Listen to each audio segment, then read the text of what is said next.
Yeah, the first flights just left this morning from the $124 million add-on. Queen City News reporter Savannah Rudisell live right now with what folks can find in the area. Does it seem like a ribbon-cutting type of morning, Savannah?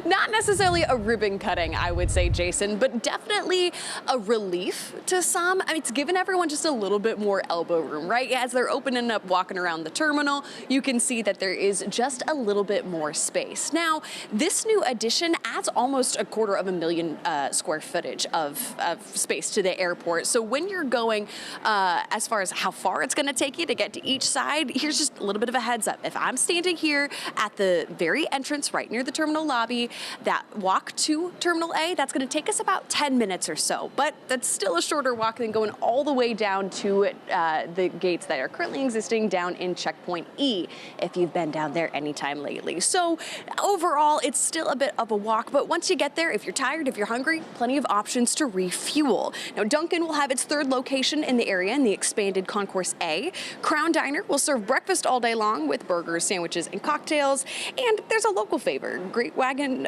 Road Distilling Company, they get that spot of being one of the local brewers that gets to put its stamp on Concourse A. When we spoke to one of the leaders of the projects about the space, they tell us that they really wanted to give people who may only be in town for a quick connection, a quick layover, a chance to stop at some of the locals' go-to places.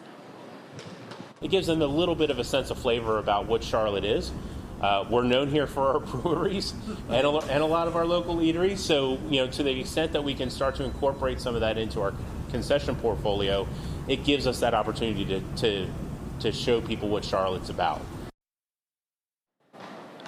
Now, this expansion, this was only phase 2 of what they're adding on to Concourse A. Coming up in our next hour, we'll show you some of the rest of the projects that they are still working on and give you a bit of a timeline as to when something like this lobby is going to be done. Again, that's coming up just after 8 o'clock. Reporting live at Charlotte Douglas International, Savannah Rudisell, Queen City News.